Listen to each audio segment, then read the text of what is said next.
오늘 예배는 코로나19 감염 예방을 위해 방역수칙을 준수하여 예배당과 성도님들 계신 각 처소에서 함께 드립니다.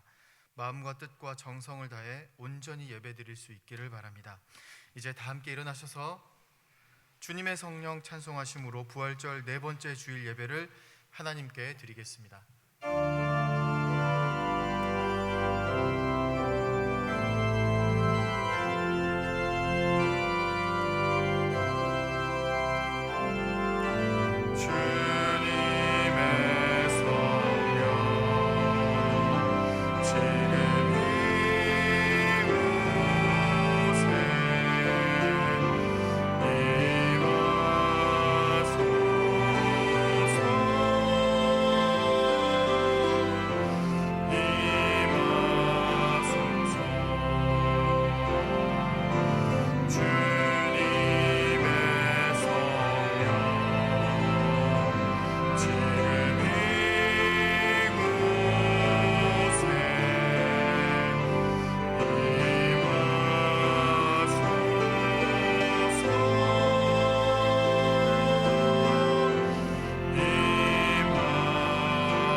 우리 주 예수 그리스도의 아버지 하나님을 찬송하리로다. 그의 많으신 긍휼대로 예수 그리스도를 죽은 자 가운데서 부활하게 하심으로 말미암아 우리를 거듭나게 하사 산 소망이 있게 하시며 썩지 않고 더럽지 않고 쇠하지 아니하는 유업을 있게 하시나니 곧 너희를 위하여 하늘에 간직하신 것이라. 하나님은 영이시니 예배하는 자가 영과 진리로 예배할지니라.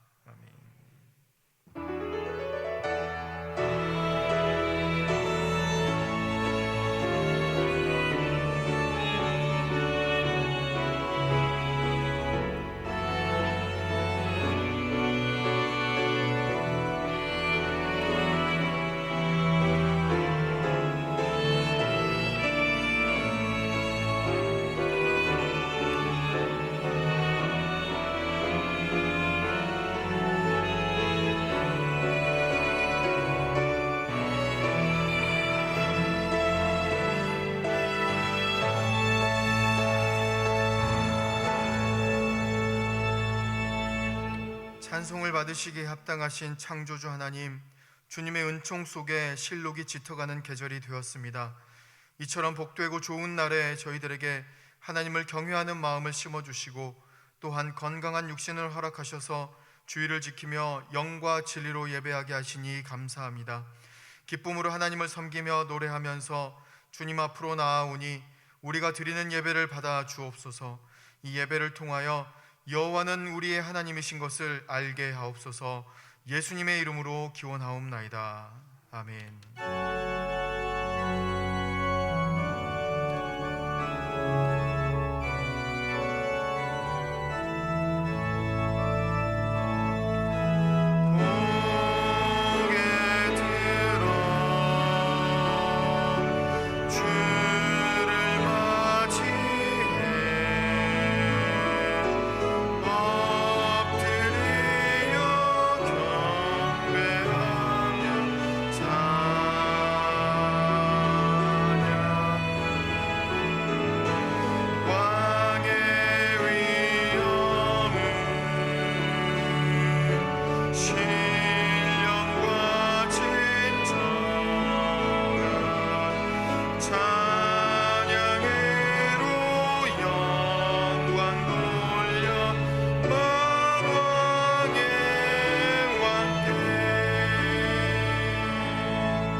함께 예수 그리스도의 이름을 의지하여 참회의 기도를 드리시겠습니다. 지극히 작은 자도 사랑하시고 죄인들의 회개도 멸시하지 않으시는 하나님 아버지, 성전에 올라와 가슴을 두드리며 회개했던 세리의 심정을 가지고 저희들도 회개합니다. 주여, 우리가 품고 있는 부끄러운 욕심들과 행동으로 옮겼던 죄악들을 용서해 주옵소서. 저희들은 지난 한 주간도 죄와 더불어 먹고 마시며 지냈습니다. 아무도 모르는 곳에서 은밀한 죄악을 즐기며 살았습니다. 교회 안에서는 성결한 외모를 자랑하며 지냈으나 세상에 나가서는 추한 본성을 드러내며 살았습니다. 오 주여, 우리의 부끄러움을 회개하오니 저희들을 용납하시고 모든 죄에서 건져 주옵소서. 이제 계속해서 하나님과 자신만이 아는 은밀한 죄를 침묵으로 고백하시겠습니다.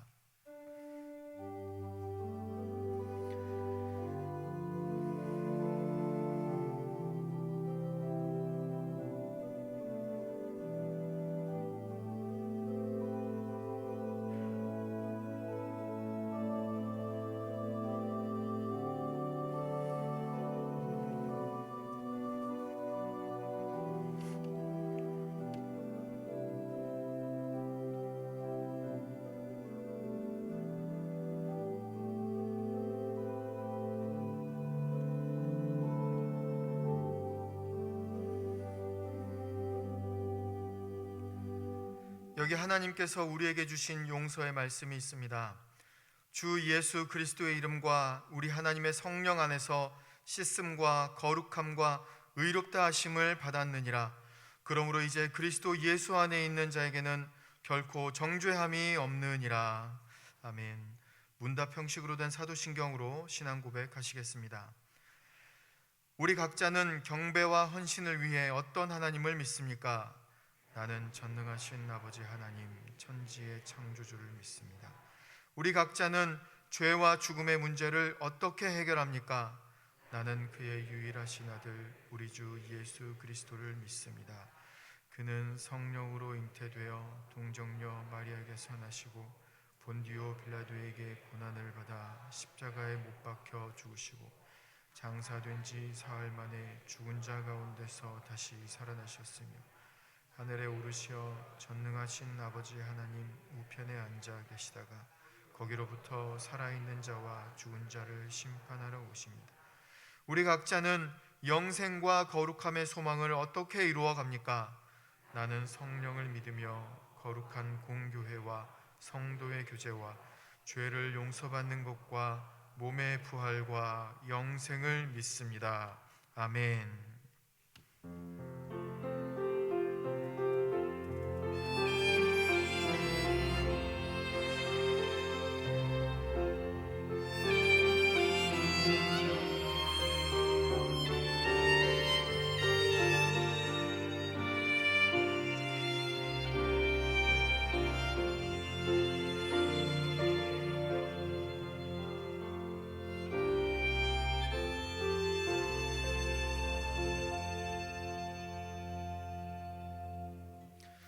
모두 자리에 앉으셔서 성시교독 하시겠습니다. 성시교독은 교독문 3번 시편 4편의 말씀입니다. 내 의의 하나님이여, 내가 부를 때에 응답하소서. 곤란 중에 나를 너그럽게 하셨사오니 내게 은혜를 베푸사 나의 기도를 들으소서. 인생들아, 어느 때까지 나의 영광을 바꾸어 욕되게 하며 헛된 일을 좋아하고 거짓을 구하려는가. 여호와께서 자기를 위하여 경건한 자를 택하신 줄 너희가 알지어다. 내가 그를 부를 때에 여호와께서 들으시리로다. 너희는 떨며 범죄하지 말지어다. 자리에 누워 심중에 말하고 잠잠할지어다. 의의 제사를 드리고 여호와를 의지할지어다. 여러 사람의 말이 우리에게 선을 보일 자 누구뇨 하오니 여호와여, 주의 얼굴을 들어 우리에게 비추소서. 주께서 내 마음에 두신 기쁨은 그들의 곡식과 새 포도주가 풍성할 때보다 더하니이다. 내가 평안히 눕고 자기도 하리니 나를 안전히 살게 하시는 이는 오직 여호와시니이다. 아멘. 다 함께 찬송가 149장을 부르시겠습니다. 찬송 후 박성자 장로님께서 기도하심으로 함께 기도하시겠습니다.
생명과 기쁨의 계절을 주신 아버지 하나님, 사냐의 푸르름으로 물결치는 4월 마지막 주일입니다.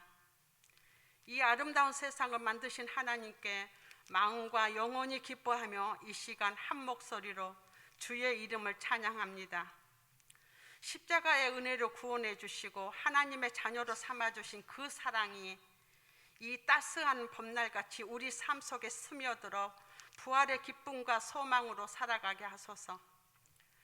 코로나로 인하여 힘들고 어려울지라도 서로 사랑하고 짐을 서로 짐으로 하나님 보시기에 이는 내 사랑하는 자요 내 기뻐하는 자로 살아가기를 진심으로 원합니다.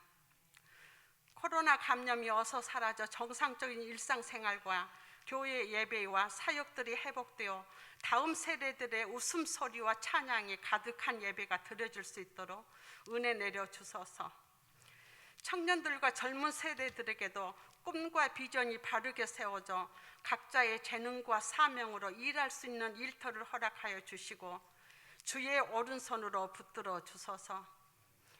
교회와 하나님 나라를 위해 늘 깨어 기도하시는 유인 목사님의 영육을 강건케 하시고 이 어려운 시대에 모든 교육자님들과 함께 날마다 말씀으로 인도해 주시고 깨닫게 해주셔서 주님께서 다스리는 삶을 살게 하시니 감사드립니다.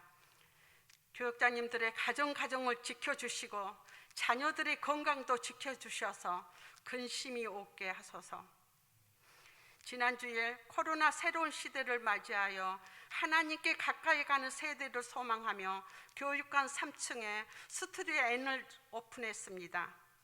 온라인 사역이 본격적으로 진행되어 세상을 향해 복음의 빛을 비추어 생명의 열매를 맺는 귀한 역사가 일어나게 하소서.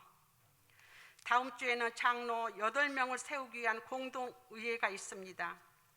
교회의 머리가 되신 주님께서 주님의 충성스러운 일꾼들을 세우는데 성도들이 함께 기도하며 참여하여 교회가 더욱 든든하게 서게 하소서. 주님, 이 나라와 이 민족을 지켜 보호해 주시고 구원하여 주소서. 유종자들과 국민들이 먼저 하나님을 경외하고 선과 정의와 진실함으로 각자의 위치에서 강하고 담대하게 또 지혜롭게 주님의 뜻을 펼쳐가게 하소서. 이 시간 말씀을 전하시는 유인 목사님께 성령님 함께 하셔서 선포되는 그 말씀이 우리의 영혼을 새롭게 하시고 또 예수님이 소유된 자로 하나님의 뜻을 이루어가는 한 주간 되게 하소서. 감사로 준비된 예루살렘 찬양대의 찬양을 기쁘게 받아주시고 주님께 영광 돌리는 찬양이 되게 하소서. 부활이요 생명이신 예수님 이름으로 기도드리며 이제는 주님께서 가르쳐 주신 기도로 기도하오니 하늘에 계신 우리 아버지의 이름을 거룩하게 하시며 아버지의 나라가 오게 하시며 아버지의 뜻이 하늘에서와 같이 땅에서도 이루어지게 하소서. 오늘 우리에게 일용할 양식을 주시고 우리가 우리에게 잘못한 사람을 용서하여 준 것 같이 우리 죄를 용서하여 주시고 우리를 시험에 빠지지 않게 하시고 악에서 구하소서. 나라와 권능과 영광이 영원히 아버지의 것입니다. 아멘.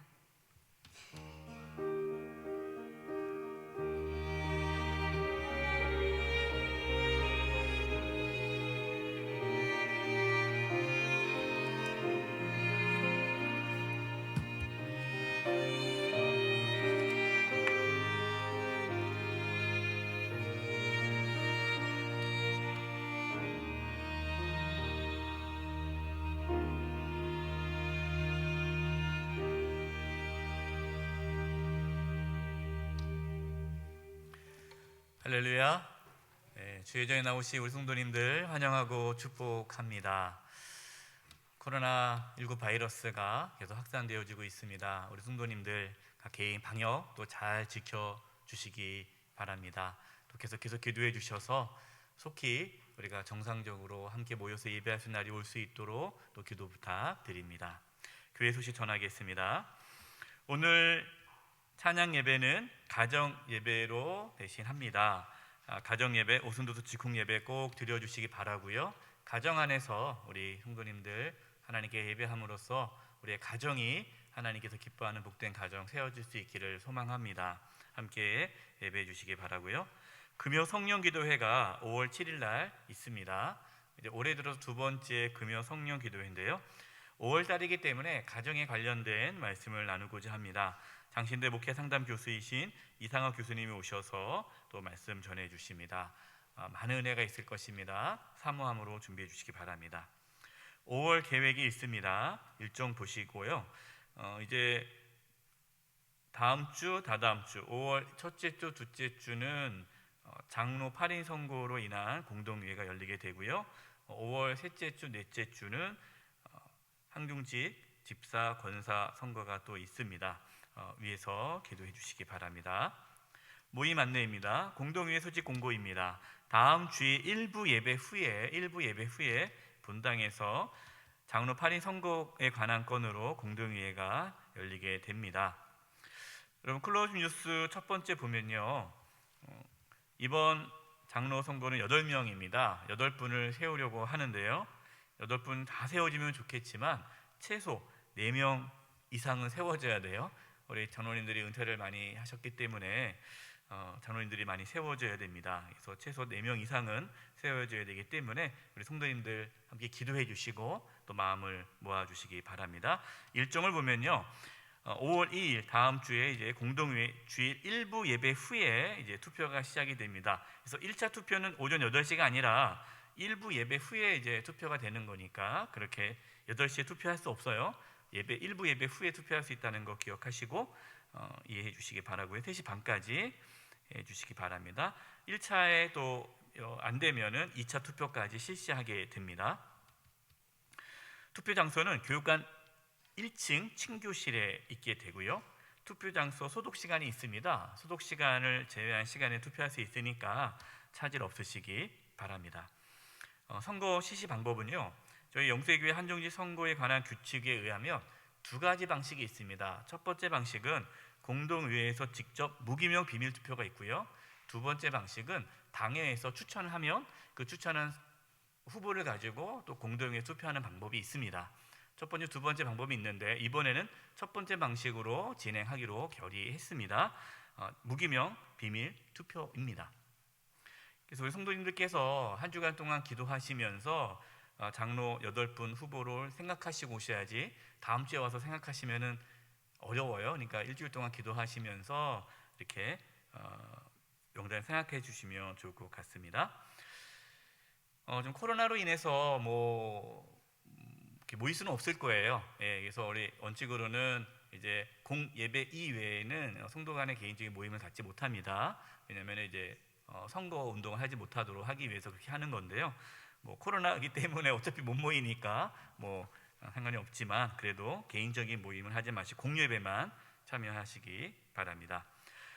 투표자는요 18세 교회 등록한 18세 이상 무음 세례교인으로 가능합니다. 다음 주에 오시면 또 선거 방법에 대해서 말씀을 드리겠지만 우리가 지난번에는 선거할 때는 교구별로 가서 이렇게 확인하고 했잖아요. 지금은 그럴 필요 없어요. 우리가 바코드가 다 있기 때문에 바코드 띠 하면은 벌써 몇 교구 어디인지 다 나오기 때문에 편하게 이제 이번 선거는 좀 편하게 진행이 될 것 같습니다. 장로의 자격을 보겠습니다. 콜로니 뉴스 두 번째 보면요, 장로의 자격이 있어요. 첫 번째는 교인의 의무를 성실히 지키는 자입니다. 총회원법에 나와 있어요. 교인의 의무는 공동예배 출석, 봉헌과 교회 치리에 복종하는 자입니다. 공동예배 출석이나 주일성수라든가 우리 교회 내에 공동예배, 공예배를 열심히 참여하시는 분이고요. 봉헌, 11조 생활 열심히 하시는 분이고요. 교회 치리에 복종하는 분의 교인의 의무입니다. 이 교인의 의무가 가장 기본적인 건데 성실히 지키는 자고요. 두 번째는 상당한 식견과 통솔의 능력이 있는 자로 무음 세례교인 7년을 경과하고 40세 이생된 자입니다. 상당한 식견과 통솔의 능력 있는 자가 어떤 기준이 모르잖아요. 그래서 성경에 디모데전서 3장, 그 다음에 디도서 1장 6절에 나와 있는 구절을 이렇게 넣습니다. 여러분 읽어보시고 여기에 해당되시는 분들을 여러분들이 생각하시고 오시면 되겠는데요. 오해하시면 안 돼요. 여기 보니까 디모데전서 보니까 한 아내의 남편이 되며, 그럼 남자만 되나 보다. 그건 아니에요. 이 당시에 성경의 문화적인 배경을 이해해야 되니까. 그러니까 한 남편의 아내가 되며, 그러니까 우리 여성분들도 장로가 되실 수 있죠, 당연히요. 그리고 또 결혼 안 하신 분, 미혼인 분들도 여기에 해당되면은 7년 경과하고 40세 이상 되면 미혼이라도 장로가 될 수 있는 거예요. 그래서 결혼이 그 조건은 아니고, 또 남성, 여성 성리 조건이 아닙니다.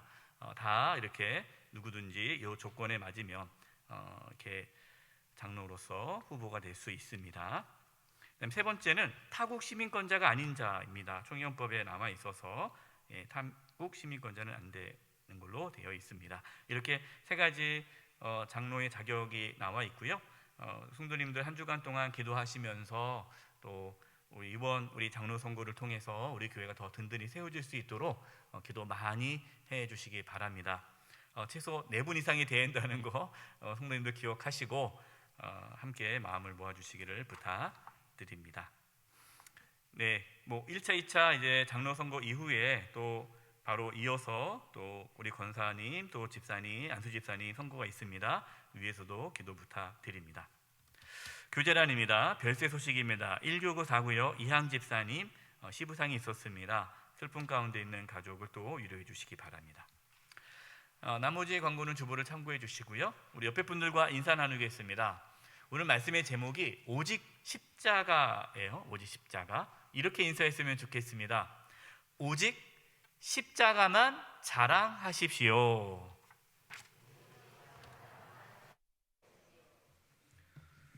이번 주간을 위해 우리에게 주시는 하나님의 말씀은 갈라디아서 6장 11절에서 18절까지의 말씀입니다. 면수로는 신약 309면쯤에 있습니다. 갈라디아서 6장 11절에서 18절까지의 하나님의 말씀을 봉독하겠습니다. 내 손으로 너희에게 이렇게 큰 글자로 쓴 것을 보라. 무릇 육체의 모양을 내려 하는 자들이 억지로 너희에게 할례를 받게 함은 그들이 그리스도의 십자가로 말미암아 박해를 면하려 함뿐이라. 할례를 받은 그들이라도 스스로 율법은 지키지 아니하고 너희에게 할례를 받게 하려 하는 것은 그들이 너희의 육체로 자랑하려 함이라. 그러나 내게는 우리 주 예수 그리스도의 십자가 외에 결코 자랑할 것이 없으니 그리스도로 말미암아 세상이 나를 대신하여 십자가에 못 박히고 내가 또한 세상을 대하여 그러하니라. 할례나 무할례가 아무것도 아니로되 오직 새로 지으심을 받는 것만이 중요하니라. 무릇 이 규례를 행하는 자에게와 하나님의 이스라엘에게 평강과 긍휼이 있을지어다. 이후로는 누구든지 나를 괴롭게 하지 말라. 내가 내 몸에 예수의 흔적을 지니고 있노라. 형제들아, 우리 주 예수 그리스도의 은혜가 너희 심령에 있을지어다. 아멘.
하나님께 영광을 받아 올려드리겠습니다.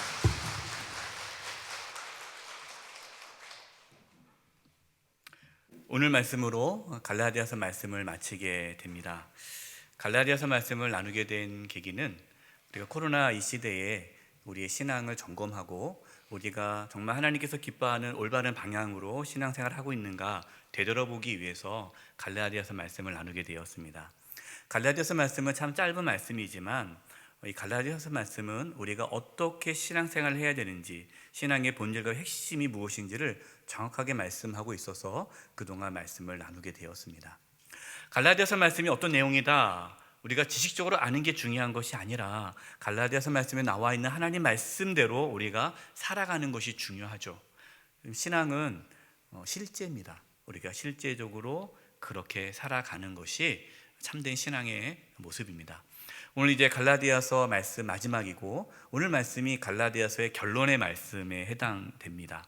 오늘 말씀을 통하여 다시금 우리의 신앙을 되돌아보고 우리의 신앙, 하나님께서 정말 기뻐하시는 신앙으로 나아갈 수 있는 은혜가 있기를 간절히 기도합니다. 12절입니다. 무릇 육체의 모양을 내려 하는 자들이 억지로 너희에게 할례를 받게 함은 그들이 그리스도의 십자가로 말미암아 박해를 면하려 함뿐이라. 여기서요, 육체의 모양을 내려 하는 자들이 누굴까요? 지금 계속해서 갈라디아 교회 성도들에게 할례를 받아야 된다, 율법을 지켜야 된다라고 가르치고 있는 거짓 교사들입니다.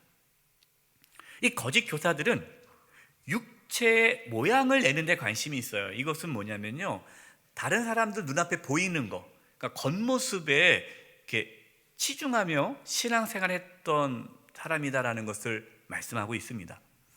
이들에게 중요한 것은요, 속이 아니에요, 내면이 아니에요. 겉이에요. 겉으로 보기에 내가 하나님을 잘 섬기는 것처럼 보이기만 하면 되는 거예요. 그래서 할례가 중요한 거예요. 할례는 눈에 보이는 거 아닙니까? 그래서 할례를 받아야 된다는 거죠. 그런데 이 거짓 교사들이 왜 억지로, 그것도 억지로 갈라디아 교회 성도들이 할례를 받도록 할까라는 거죠. 그 이유가 뭔지 아느냐? 그 이유는 자신들이 박해를 받지 않도록 하기 위해서다라고 말씀하고 있습니다. 여기 나오잖아요. 그들이 그리스도의 십자가로 말미암아 박해를 면하려 할 뿐이라. 그러니까 갈라디아 교회 성도들을 위해서 할례를 받으라는 것이 아니라 자신들이 박해를 받지 않도록 하기 위해 할례를 받으라고 했다라는 거예요. 여러분, 바울이 왜 박해를 받았습니까? 바울은 할례를 받을 필요 없다, 율법을 지킬 필요 없다, 우리는 오직 십자가에 달리신 예수님을 믿음으로 구원받는다라고 전했기 때문에 유대인들에 의해서 박해를 받은 거예요. 만약에 바울이 유대인 이방인들에게 여러분들도 할례를 받으십시오, 율법을 지켜야 됩니다 라고 얘기했다면 바울은 편하게 살 수 있었어요. 근데 그렇게 하지 않았기 때문에, 십자가만을 전했기 때문에 바울은 박해를 받은 겁니다. 이 거짓 교사들은요, 그것을 너무나 잘 알고 있습니다. 그러니까 거짓 교사들은 박해를 받고 싶지 않은 거예요. 유대인들에게 미움을 받고 싶지 않은 겁니다. 자기 동포들에게 이렇게 미움 받고 싶지 않으니까 할례를, 율법을 가르치는 거예요. 고린도전서 1장 23절입니다. 우리는 십자가에 못 박힌 그리스도를 전하니 유대인에게는 거리끼는 것이요 이방인에게는 미련한 것이로되. 십자가를 전하는 것, 이것은 유대인들에게 있어서는 거리끼는 거예요. 이방인들에게는 미련해 보이는 거예요. 그렇기 때문에 이 거짓 교사들은 무엇이 옳고 무엇이 그르냐, 이게 중요한 게 아니라 자신들에게 피해가 오느냐 안 오느냐, 이게 중요한 거예요. 이 거짓 교사들은 고난을 받기 싫어했습니다. 박해를 받고 싶지 않았습니다. 그냥 편하게 살고 싶었어요. 성도님 중에 이제 그런 분들이 계세요. 이제 어려움이 있습니다. 그러면 이제 말씀을 드리죠. 집사님, 지금은 어렵고 힘들지만 하나님께서 반드시 이 고난을 통해서 우리 집사님의 믿음을 성숙시킬 겁니다. 그러니까 힘내십시오. 그러면요, 목사님 자기는 필요 없대요. 자기는 믿음이 성숙하지 않아도 상관없대요. 믿음이 좋아지지 않아도 되니까 뭐만 없으면 돼요? 고난만 없으면 되겠대. 예. 목사님 저는요 그런 거 필요 없습니다. 믿음 없어도 돼요. 저는요 그냥 편하게 살았으면 좋겠어요. 내 삶에 어떠한 고난도 없고 환난도 없고 그냥 편하게만 살았으면 좋겠어요. 그런 분들이 계세요. 예수님을 왜 믿습니까? 예수 믿는 이유가 편하게 살려고. 그러니까 뭐 고난이라든가 뭐 환난, 뭐 예수님과 함께 고난 받으십시오 그러면 부담스러운 거예요. 싫은 거예요. 그분의 신앙의 길은 뭡니까? 편한 길, 아무 일 없는 길, 그냥 형통한 길, 박해가 없는 길. 여러분, 그것은 올바른 신앙의 방향이 아니죠. 13절입니다. 할례를 받은 그들이라도 스스로 율법은 지키지 아니하고 너희에게 할례를 받게 하려 하는 것은 그들이 너희 육체로 자랑하려 함이라. 여러분, 여기서 할례를 받는 그들이 누굽니까? 앞에서 말한 거짓 교사들이에요. 거짓 교사들이 자기들은 율법도 지키지 않으면서 할례를 받게 하는데 그 이유가 뭐냐? 두 번째 이유가 뭐냐? 너희 육체로 자랑하려 함이라 라는 거예요. 아까 앞서서 거짓 교사들이 이 갈라디아 교회 성도들에게 할례를 받도록 강요하는 것은 박해를 피하기 위해서라고 말씀을 드렸죠. 두 번째 이유는 그들이 갈라디아 교회 성도들이 할례를 받음으로 자신들을 자랑하려는 거예요. 자랑. 갈라디아 교회 성도들이 할례를 안 받고 있는데 자기들이 할례를 받으라 해서 받았다면 이제 갈라디아 교회 성도들은 이 거짓 교사들의 말을 듣겠죠. 그러니까 자신의 말들을 듣도록 하기 위해서 하는 거예요. 자신들의 세력을 키우는 데 관심이 있는 거예요. 다른 데 가서 얘기하는 거죠. 우리가 갈라디아 교회 성도들에게 얘기해서 다 할례 받았어. 그것을 자랑 삼는 거예요. 우리에게는 이러한 능력이 있어. 내가 다 한 거야. 그래서 유대인들에게 자랑하려고. 이 거짓 교사들은 자기를 자랑하는 목적으로 갈라디아 교회 성도들 할례를 받게끔 시켰다라는 거예요. 여러분, 이렇게 우리도 이 거짓 교사들처럼 자신의 영향력을 키우는 데 관심 있는 분들이 있어요. 교회 안에서 보면요, 교회 안에서 자신의 목소리를 주장하는 분들이 있습니다. 뭐 여전교회나 남성교회나 기관이나 구역이나 어떤 공동체든 거기에 자기 목소리 내시는 분들이 있어요. 자기 말을 안 들으면 화를 냅니다. 다 자기 말을 들어야 돼요. 다른 사람 말은 다 틀렸고 자기 말만 옳아요. 그 사람들이 자기 말을 들으면은 이제 우쓱하는 거예요. 기분 좋은 거예요. 내가 이런 사람이야. 내가 대단하지. 여러분, 이것은 잘못된 신앙의 길이에요. 사람들에게 인정받고 칭찬받고 거기에 목말라 하는 분들이 있어요. 그래서 우리가 이제 뭐 다음 주에 이제 선거를 하는데 선거가 되면은 또 시험에 드는 분들이 있어요. 내가 저 사람보다 내가 뭘 못했냐고, 내가 더 훌륭한데 왜 내가 안 되고 저 사람이 됐냐고 하면서 막 상처를 받는 거예요. 여러분이 이 항종지 선거가 인기 투표입니까? 아니잖아요. 하나님 일꾼을 세우는 거고 높은 자리가 아니잖아요. 섬김의 자리잖아요. 그런데 자기를 인정해주지 않았다고, 자기를 높여주지 않았다고 시험에 드는 분들이 있다는 것은 그분이 잘못된 신앙의 길을 걸어가는 거죠. 물론 여러분, 우리가 다른 사람에게 칭찬을 받고 인정을 받는 것은 정말 소중하고 중요합니다. 다른 사람이 어떠한 평가가 나쁜 건 아니에요. 그렇다고 여러분이 그냥 나는 다른 사람 신경 안 써, 그냥 난 내 길을 갈 거야, 이것은 잘못된 거죠. 칭찬을 받아야 되고 인정을 받아야 되고 그건 귀한 신앙의 모습이에요. 그러나 다른 사람에게 인정을 받고 칭찬을 받고 높여지는 것이 목적이 되어서는 안 되죠. 하나님께서 우리를 높이는 것은 감사할 일이지만 그것이 우리의 목적이 되었을 때 우리는 잘못된 신앙의 길로 걷게 되는 거예요. 자, 그러면 우리는 어떻게 신앙생활을 해야 합니까? 우리는 어떤 길을 걸어가야 됩니까? 14절 말씀입니다. 14절 말씀을 같이 한번 읽어보겠습니다. 시작. 그러나 내게는 우리 주 예수 그리스도의 십자가 외에 결코 자랑할 것이 없으니 그리스도를 말미암아 세상이 나를 대하여 십자가에 못 박히고 내가 또한 세상을 대하여 그러하니라.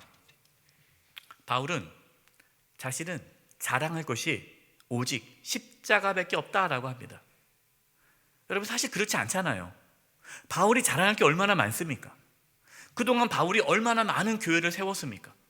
자랑할 수 있잖아요. 야, 내가 말이야 교회를 몇 개 세운지 알아? 이렇게 자랑할 수 있단 말이죠. 그리고 지금 이 갈라디아 교회를 누가 세웠습니까? 바울이 세웠잖아요. 바울이 이 갈라디아 교회를 위해서 얼마나 많은 수고와 노력을 했습니까? 충분히 바울은 내가 갈라디아 교회를 위해 자기가 수고하고 애썼던 것을 자랑할 수 있죠. 자기의 어떠한 공로를 내세울 수 있단 말이에요. 그런데 아무것도 하지 않아요. 바울은 자신을 충분히 내세울 수 있음에도 오직 십자가만 자랑합니다.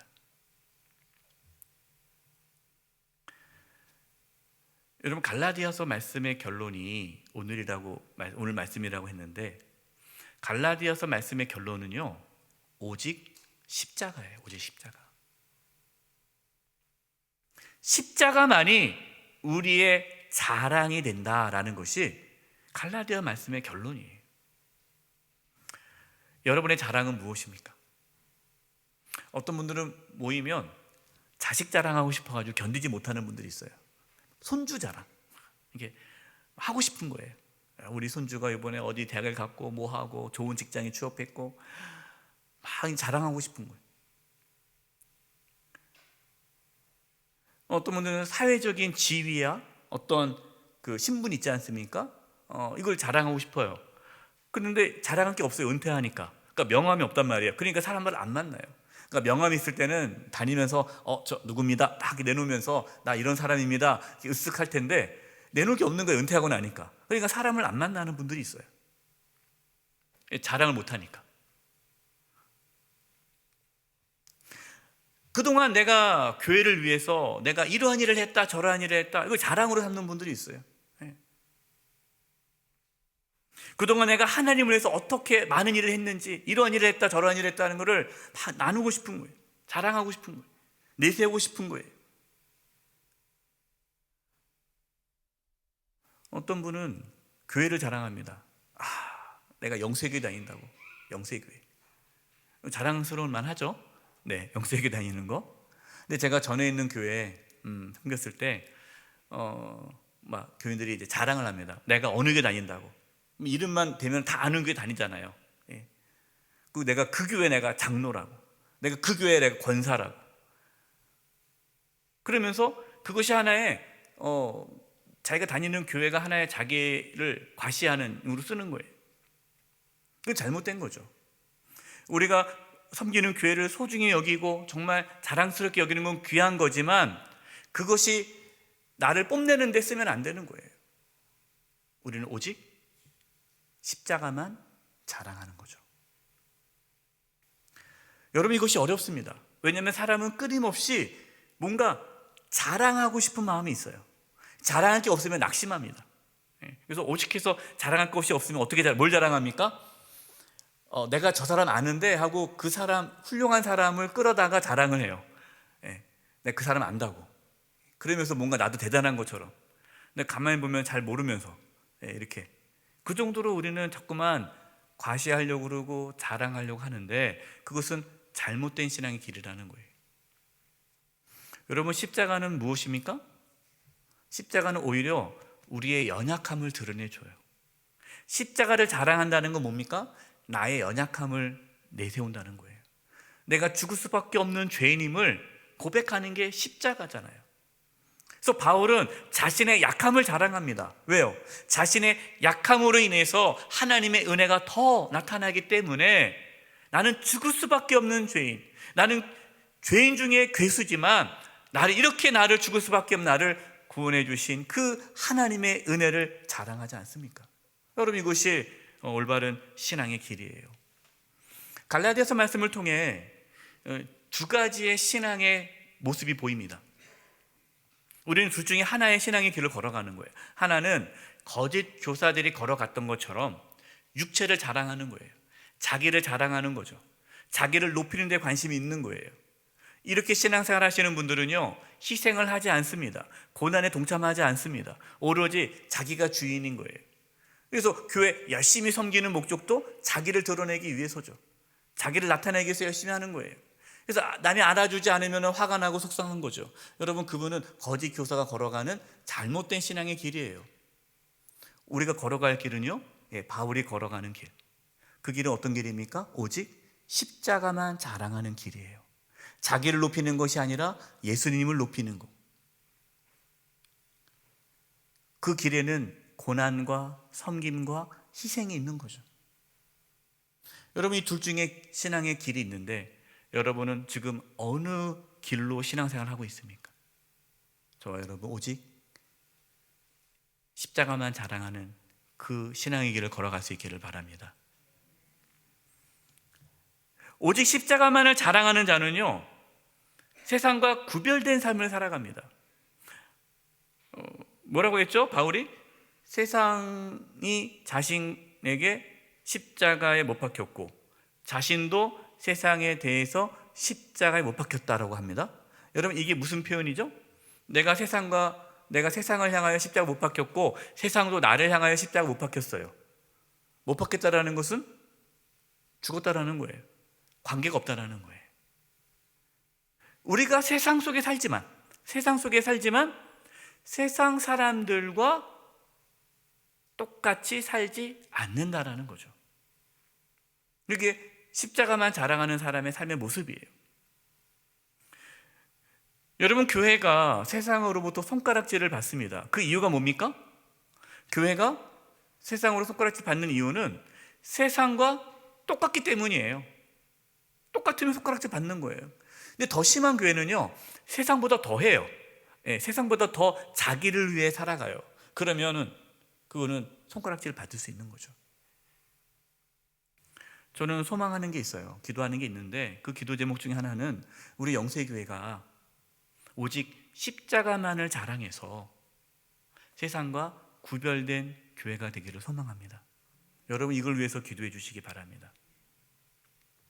15절입니다.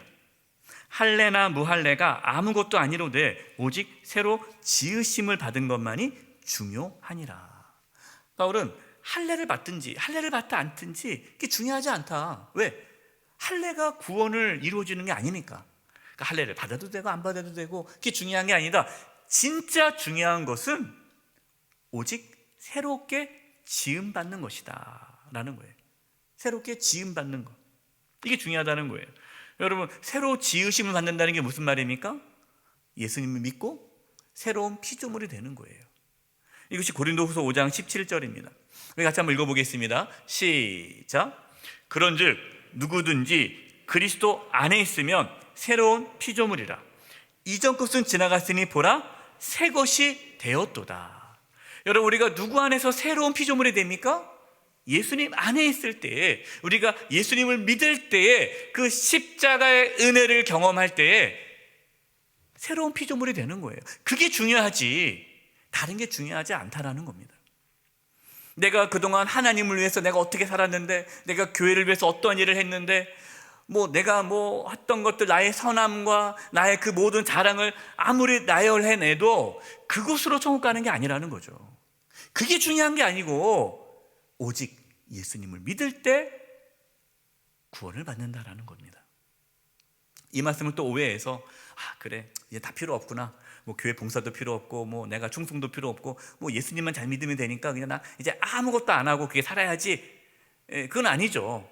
여러분, 우리가 하나님을 위해서 충성하고 애쓰는 거, 그게 귀한 삶입니다. 그러나 그거보다 더 중요한 것은 예수님 믿고 구원받는다라는 거예요.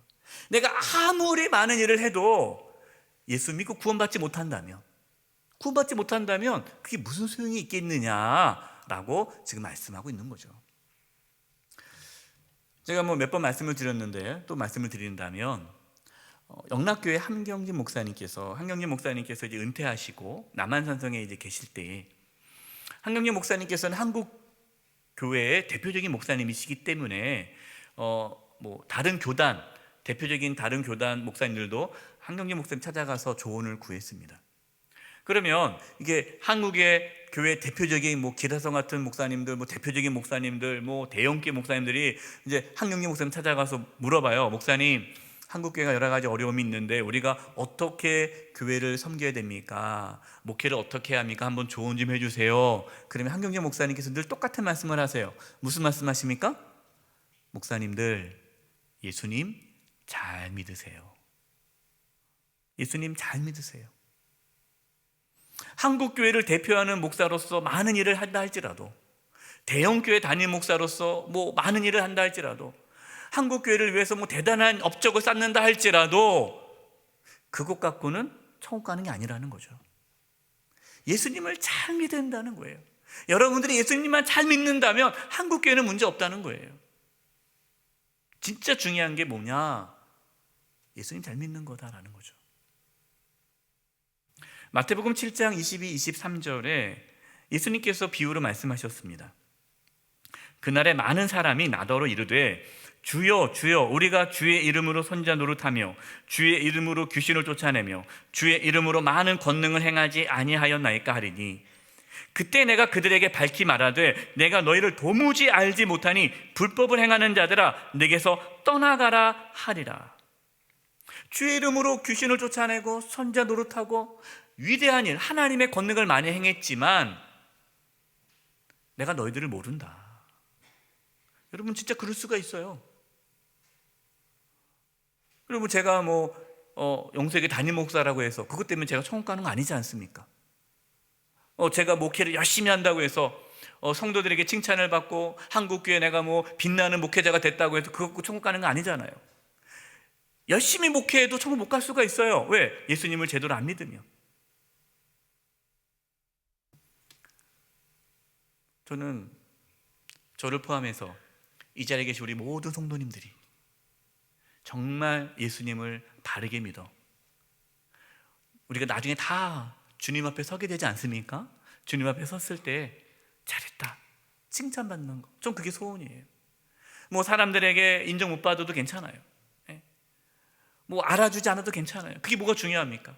내가 열심히 진짜 하나님만 바라보고 내가 하나님만 바라보고 살아가는 게 더 중요하지 않겠어요? 17절입니다. 이후로는 누구든지 나를 괴롭게 하지 말라. 내가 내 몸에 예수의 흔적을 지니고 있노라. 바울은요, 나는 예수의 흔적, 예수님의 흔적을 지니고 있다라고 합니다. 예수님의 흔적은 두 가지의 의미가 있습니다. 첫 번째는요, 예수님과 함께 고난에 동참했다라는 거예요. 여러분, 예수님께서 부활하셨을 때 예수님의 몸에 고난의 흔적이 있었습니다. 그래서 제자들에게 만져봐라, 이 손의 못자국과 옆구리 창자국을 만져보라 하지 않습니까? 예수님의 몸에는요 고난의 상처가 가득했어요. 바울도 마찬가지입니다. 바울도 복음을 전하다가 얼마나 많은 박해를 받았습니까? 돌에 맞기도 하고요, 매 맞기도 하고요, 많은 박해를 받았기 때문에 바울의 몸에도 상처가 많아요. 이게 예수의 흔적이에요. 예수님께서 걸어가셨던 그 고난의 길을 나도 걸었다. 여러분, 바울은 말로만 우리 고난에 동참합시다 한 것이 아니라 실제적으로 바울은 고난의 삶을 살았어요. 저와 여러분도 예수님과 함께 그 고난의 길을 걸어갈 수 있기를 바랍니다. 우리가 예수님 믿는 것 때문에 박해를 받고 어떤 어려움을 당한다면 그것을 피하지 말고 당할 수 있기를 바랍니다. 예수님과 함께 고난에 동참하는 은혜가 있기를 바랍니다. 그게 바른 믿음의 길이에요. 두 번째, 여러분, 흔적이라는 단어는요 낙인이라는 뜻입니다. 낙인. 이게 소를 키우면 이렇게 소의 엉덩이에 이렇게 도장을 찍잖아요. 낙인 찍죠. 그러면은 그 소는 누구 겁니까? 낙인에 찍은 그 사람의 소가 되는 거예요. 그럼 우리가 예수님의 낙인이 찍힌 거예요. 그럼 우리 누구 겁니까? 예수님 거가 되는 거예요. 예수의 흔적이 있다, 예수의 흔적을 지닌다라는 것은 바울은 나는 주님의 것이다 라는 거죠. 예수님을 주님으로 모시고 살아가는 거예요. 저와 여러분이 예수님을 주님으로, 그동안 내 마음대로 살았어요. 그동안 내가 하고 싶은 대로 살았어요. 그러나 이제는 그러한 삶이 아니라 정말 예수님을 나의 주인으로 모시면서 예수님의 말씀에 순종하며 살아가는 것이 예수의 흔적을 지닌 자예요. 여러분, 이것이 십자가만 자랑하는 자의 삶의 모습입니다. 지난 주일 저녁에 우리 은퇴권자님 한 분이 전화가 왔어요. 저녁에. 그래서 목사님 죄송해요. 목사님 주일날 가장 피곤할 텐데 쉬어야 되는데 그러나 제가 너무나 괴로워서 전화를 드렸습니다. 그러시는 거예요. 그래서 제가 걱정이 돼서 권사님 무슨 일 있으세요? 그랬더니 다른 건 아니고 주일 말씀에, 지난 주일 말씀에서 어떤 말씀을 나눴습니까? 서로 짐을 지라. 짐을 서로 지라는 말씀을 했잖아요. 그래서 누가 힘든 사람이 있으면 그 사람을 위해서 기도해주고 그 사람의 짐을 좀 져주고 그걸 한번 생각해 보시라고 말씀했잖아요. 그 말씀을 듣는데 누가 떠오르더래요. 그래서 내가 그분과 함께 식사도 하고 그분과 함께 지내고, 왜냐면 그분이 많이 힘들어하니까 위로도 해드리고 함께 식사도 하고 힘이 돼주고 싶은데 코로나 때문에 자녀들이 못 만나게 하는 거예요. 밖에 나가지도 못하게 하고 식사도 못하게, 나가서 누구랑 어울리지도 못하게 하고 걱정되니까. 또 본인도 하려다가 또 이러다가 코로나로 인해서 또 내가 또 코로나, 또 상대방이 코로나에 걸리건 내가 걸리면 또 어떡하지? 그러니까 코로나 때문에 또 이걸 하지도 못하겠고, 또 목사님께서 말씀하시기로 누군가가 어려운 사람 도와주십시오 하니까 뭔가 또 도와줘야 되겠고, 코로나 때 나가지도 못하겠고, 그러니까 이게 너무 괴로워서 전화를 한다는 거예요. 목사님 어떻게 하면 좋겠냐고. 이게 제가 그랬어요. 권사님, 이 코로나 시대에는 같이 밥 안 먹는 것이 도와주는 겁니다. 이 코로나 시대에는 안 만나는 게 도와주는 거고, 전화로 기도해 주시고 우리 나중에 코로나 끝나면 또 맛있는 거 먹자 하면서 그렇게 좀 힘을 실어주면 좋겠습니다. 그랬더니 감사하다, 위로받았다고 이제 마음이 편해졌다는 거예요. 근데 제가 전화를 끊으면서 너무 기분이 좋았어요. 너무 감사했어요. 왜 그렇습니까? 은퇴 권사님이세요. 믿음 참 좋으신 분이세요. 여러분, 우리가 갈라디아서 그동안 말씀을 들었는데 솔직히 다 아는 말씀 아닙니까? 다 아는 말씀이에요. 한 귀를 뚫고 한 귀를 흘려도 되는 거예요. 근데 그 권사님은 말씀을 들으며 그 말씀대로 살아가려고 몸부림치시는 거예요. 저는 그 모습이 너무 귀했습니다. 너무 감사했어요. 사랑하는 성도 여러분, 우리가 갈라디아서 말씀을 들었습니다. 이제 우리가 실제적으로 그 말씀대로 살아갈 수 있기를 바랍니다. 오직 예수님만을 자랑하고 예수의 흔적을 지닌 채 살아가는 저와 여러분 되기를 간절히 축원드립니다. 기도하겠습니다. 하나님 아버지, 오직 십자가만 자랑하며 예수님의 흔적을 지니며 살아갈 수 있도록 도와주시옵소서. 예수님의 이름으로 기도드립니다. 아멘. 함께 봉헌하겠습니다.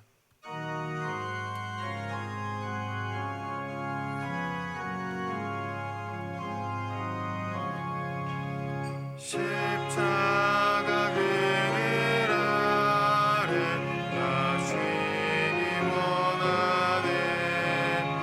저 햇볕이 뜨겁고 또 짐이 무거워. 이 광야 같은 세상에 늘 방황할 때에 주 십자가의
살아계신 하나님 아버지, 저희들에게 믿음을 부어주셔서 이렇게 주님께 나와 예배하며 귀한 예물을 드리게 하심을 감사드립니다. 저희가 드리는 이 예물을 기뻐 받아주시고 하나님의 영광을 위하여 사용하여 주시옵소서. 우리 성도님들을 축복하며 기도합니다. 몸이 연약한 분들이 있습니다. 찾아가 주셔서 치료해 주시되 몸 안에 있는 모든 암세포들이 다 사라지게 도와주시고 연약한 몸의 기관들이 정상이 되도록 이 시간 깨끗하게 치료하여 주시옵소서. 우리 성도님들의 직장과 사업장과 하는 모든 일들 가운데 하나님께서 함께해 주시고 도와주셔서 이 코로나 시대, 어려운 이 시대에 힘들지 않도록 지켜주시고 필요한 모든 것들을 하나님이 채워주시옵소서. 인생의 여러 가지 문제 가지고 나왔습니다. 주여 도와주시고 선한 길로 인도해 주시고 우리가 어떠한 환난과 역경 가운데서도 믿음의 길을 걷게 도와주시고 십자가를 바라보며 나가게 도와주시옵소서. 하나님, 세상 속에 살지만 세상 사람들처럼 타협하며 살지 않게 해주시고 하나님 말씀 붙잡고 살아갈 수 있도록 우리 모든 성도들에게 성령의 충만함과 믿음을 더하여 주시옵소서. 코로나19 바이러스가 확산되어지고 있습니다. 안전하게 하나님께서 지켜주시고 보호해주시고 우리 성도님 단 한 사람도 바이러스에 걸리지 않도록 지켜주시옵소서. 속히 바이러스가 끝날 수 있도록 종식될 수 있도록 도와주시옵소서. 이제 다음 주에 장로 선거가 있습니다. 하나님께서 함께해 주셔서 정말 하나님께서 기뻐하시는 귀한 일꾼들이 세워지게 도와주시고 모든 이 장로 선거가 하나님께 영광이 되게 하여 주시옵소서. 미얀마 땅을 위해 기도합니다. 그 땅을 주여 고쳐주시고 회복시켜 주시고 그 땅 가운데 참된 자유와 평화와 공의와 정의가 회복되게 하여 주시옵소서.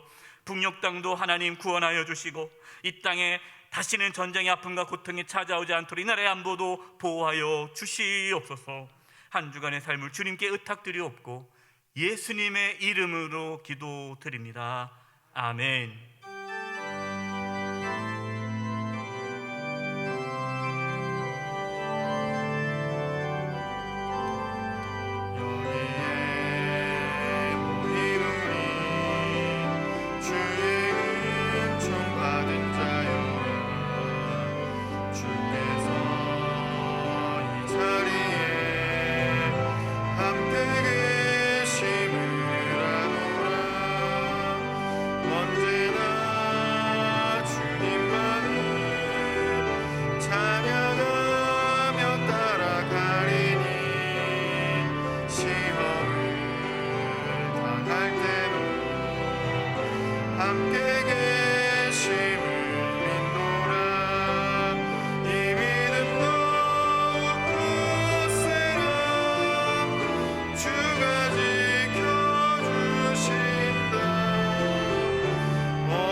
지금은 우리 주 예수 그리스도의 은혜와 하나님 아버지의 그 크신 사랑하심과 성령님의 교통하심과 충만하심이 오직 십자가만을 자랑하며 살아가기를 다짐하고 나아가는 우리 사랑하는 성도님들 한 영혼 한 영혼 위에 그 가정과 직장과 삶의 터전 위에 한 주간 삶의 여정 위에 영세 교회와 이 나라 민족 위에 이제부터 영원토록 함께 하옵시기를 간절히 축원하옵나이다.